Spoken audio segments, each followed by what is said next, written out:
Salut à tous, j'espère que vous allez bien et que vous vous portez bien. L'intelligence artificielle est-elle la prochaine bulle sur les marchés financiers? Alors clairement, les intelligences artificielles c'est révolutionnaire, comme ChatGPT, Midjourney, Llama, tous ces outils-là, vous en avez sûrement entendu parler. Quand j'ai testé ChatGPT, c'était bluffant. Oui, ça c'est le cas de le dire, c'est à la fois bluffant et terrifiant, mais c'est pas le sujet de la vidéo. Maintenant, ce qu'on peut se demander, c'est quelles vont être les conséquences sur les marchés financiers. Est-ce qu'on n'est pas dans quelque chose d'un peu trop à la mode, un peu trop hypé? Et ça, en général, sur les marchés financiers, ça peut conduire à des bulles. Même si la technologie est révolutionnaire, on a eu des bulles avec les entreprises à l'époque qui étaient rattachées à Internet, elles ont connu des bulles. Et on peut se poser la question, est-ce qu'on n'aurait pas la même chose avec les entreprises qui sont rattachées à l'intelligence artificielle? Alors l'IA, déjà, il faut savoir que ça existe depuis un petit moment.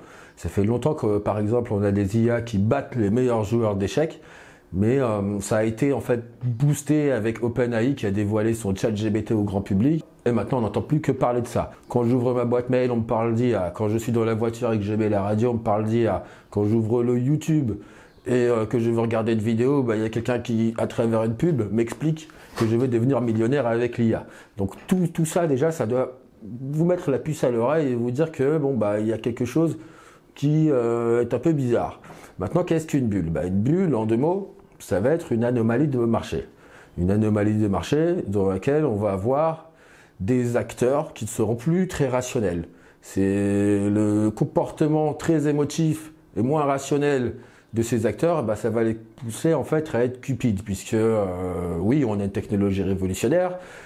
Ils vont croire que c'est tellement révolutionnaire que ça va justifier en fait des prix très élevés. Ils vont acheter malgré les prix élevés en pensant que ça montera plus, toujours plus, toujours plus. En fait, il n'y a plus de raison et on achète parce que on se dit que demain, ça va être révolutionnaire. Sauf que passé un certain stade, les prix en fait reviennent à la normale. Et c'est pour ça qu'on appelle cela une bulle, puisque ça gonfle, ça gonfle, ça gonfle, ça gonfle et ça éclate. Et bien, c'est la même chose sur les prix.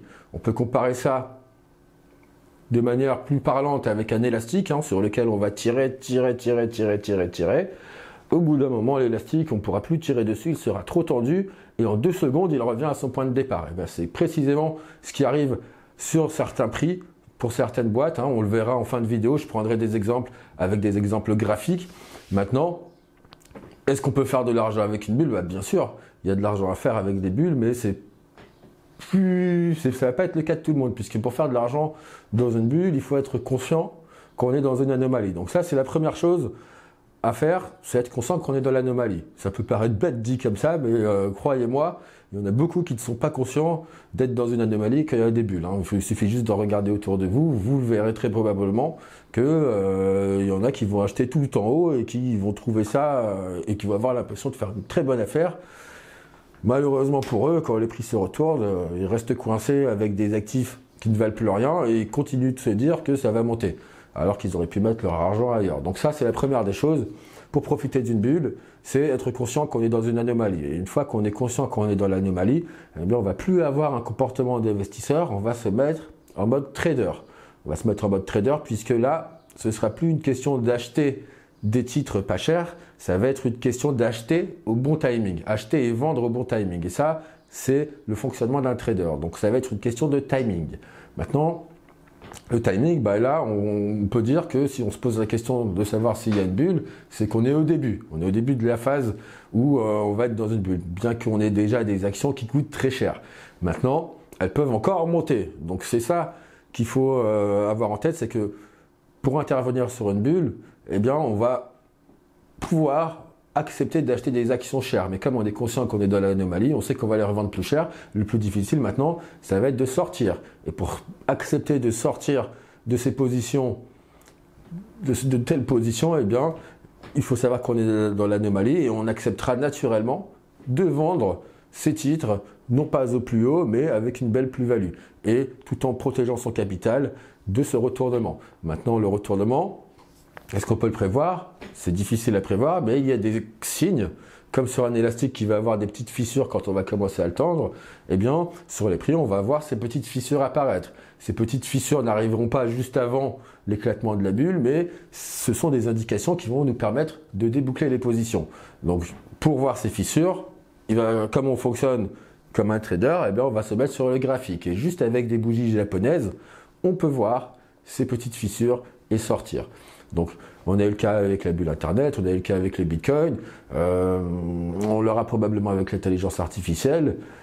La question, c'est pas de savoir si c'est une bulle ou non, c'est qu'on a des prix qui montent fort et qui redescendent très fort. Et avant ces grosses descentes, eh bien, on a des signes. Ces signes n'apparaissent pas forcément tout en haut, mais sortir à ces moments-là, c'est se garantir une plus-value et protéger son portefeuille. Donc, il y a deux façons de profiter et d'intervenir sur une bulle. Soit vous n'avez pas une tolérance au risque assez élevée, et donc là, on s'écarte tout de suite de toutes les boîtes de l'intelligence artificielle qui sont très hypées. Soit, maintenant, on veut profiter de ce mouvement, et là, eh bien, on va accepter d'acheter des entreprises chères dans l'espoir de les revendre plus cher, et on les revendra dès les premiers signes.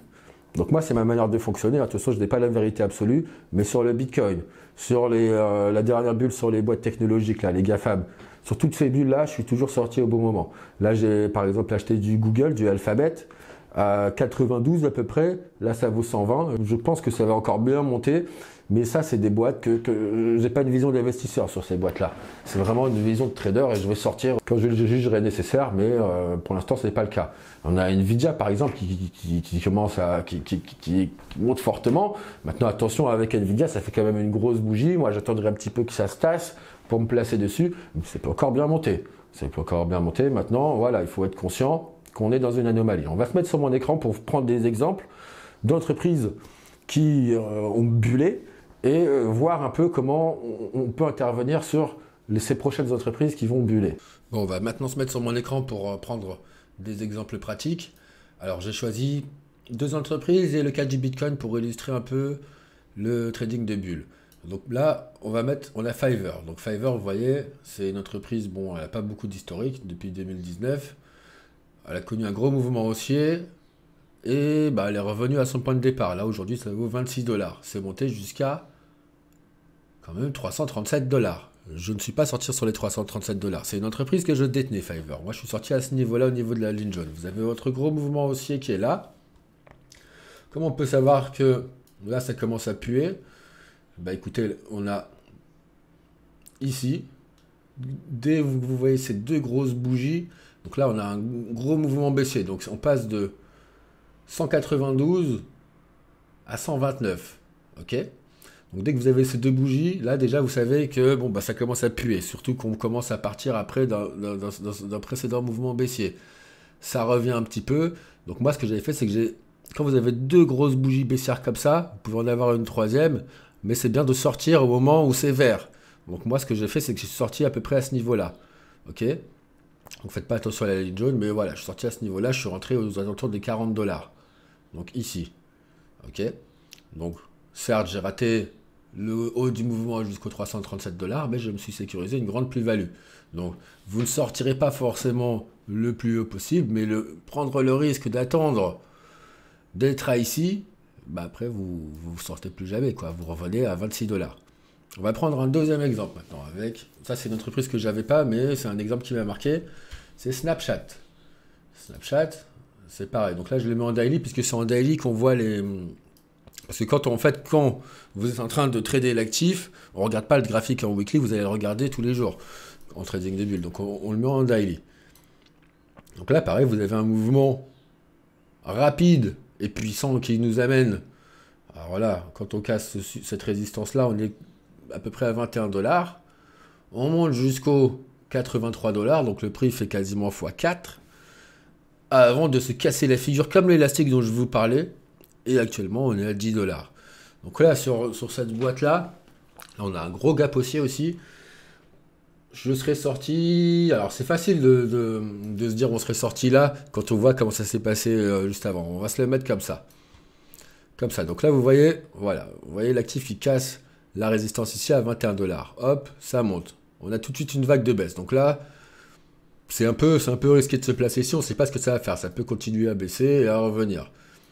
Si vous vous placez là, hop, vous avez tout de suite une vague de hausse, gros gap haussier. Là, quand on est à ce niveau ici, on peut se dire que ça va monter encore. Ça monte ici. ça descend, ça monte, ça ne veut plus monter. Ici, précisément ici, à 50 $, on peut commencer à sortir. Puisque là, vous voyez que le mouvement commence à s'essouffler. C'est marrant parce qu'on a toujours... Alors là, pour le voir, parce qu'on regarde aussi en weekly, là, vous voyez les mouvements des baisses, mais on regardera également en fin de semaine les clôtures weekly, sur Snap, par exemple. Donc là, vous voyez, on casse les 21 $, ça monte, ça hésite ici. Et là, on a la grosse bougie, grosse vague d'ascenseur. Hop, ici, et boum! Dès que vous voyez ce genre de doji, donc juste ouverture, clôture, donc là vous avez une grosse phase d'hésitation, c'est que ça commence à puer. Si vous voulez sécuriser, vous sortez à ce moment-là. Moi, en tout cas, c'est ce que j'aurais fait, je serais sorti à ce moment-là, quitte à rater tout. Bon, c'est vraiment un petit mouvement, mais après, vous voyez bien que ça commence à se casser la figure. Maintenant, on va se mettre sur un exemple qui parle à peut-être plus de monde. C'est le Bitcoin. Donc moi, j'ai un graphique Bitcoin, attendez, doit être par ici. Voilà, celui-là il est pas mal, donc c'est celui sur lequel je travaille tout le temps. Donc on avait la première hausse rapide et forte jusqu'aux 20 000, et après on a eu un gros mouvement de correction. On a cassé le support ici, enfin la résistance on l'a cassé ici des 20 000, donc on était en décembre 2020. On est monté jusqu'à, moi j'en sais rien parce que je suis pas allé jusque tout en haut, mais 69 000 $, 69 000 $. Et ben moi je vais vous dire, je suis sorti à quel moment? Je suis sorti ici, voilà, aux alentours des 40 000 $. Puisque, on va se remettre en daily, on a notre cassure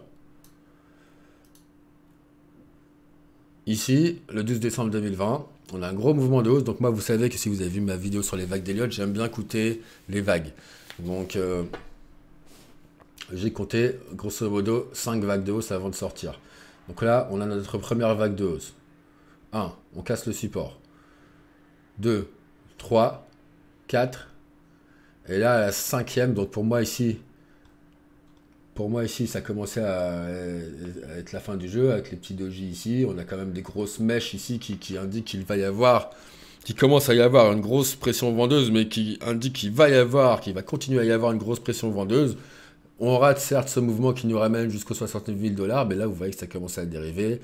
On se retourne progressivement, on remonte, et croyez-moi, vous ne voulez pas être dans ce mouvement-là, puisque ça va vous faire du stress toute la semaine. En plus, quand vous avez une vision de trader, ça veut dire que vous devez être en face des graphiques tous les jours. Vous n'avez pas forcément le temps de faire ça.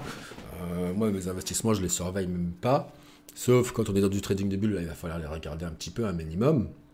Mais ça se fait, vous voyez bien que ça se fait sur des journées, sur des semaines. Donc quand vous commencez à vous manger ça et que vous êtes rentré ici, ça reste quand même intéressant. Donc en résumé, juste avec des bougies japonaises, avec des doji ou des grosses phases d'hésitation que vous voyez sur les marchés, si vous ne voulez pas prendre de risque, vous sortez tout de suite, vous sécurisez votre plus-value, vous avez profité d'une grosse partie du mouvement et au moins, vous ne vous exposez pas au retour d'élastique. Bien, maintenant si vous voulez recevoir ma liste que j'ai créée des 5 entreprises que j'estime les plus intéressantes pour profiter du mouvement de l'IA et pour investir dans l'IA, ça se passe directement en description, vous verrez un petit lien, vous cliquez dessus et vous les recevrez directement sur votre boîte mail. Quoi qu'il en soit, je vous remercie pour votre attention tout au long de la vidéo, je vous souhaite une très bonne fin de journée, à très vite sur la chaîne, ciao ciao.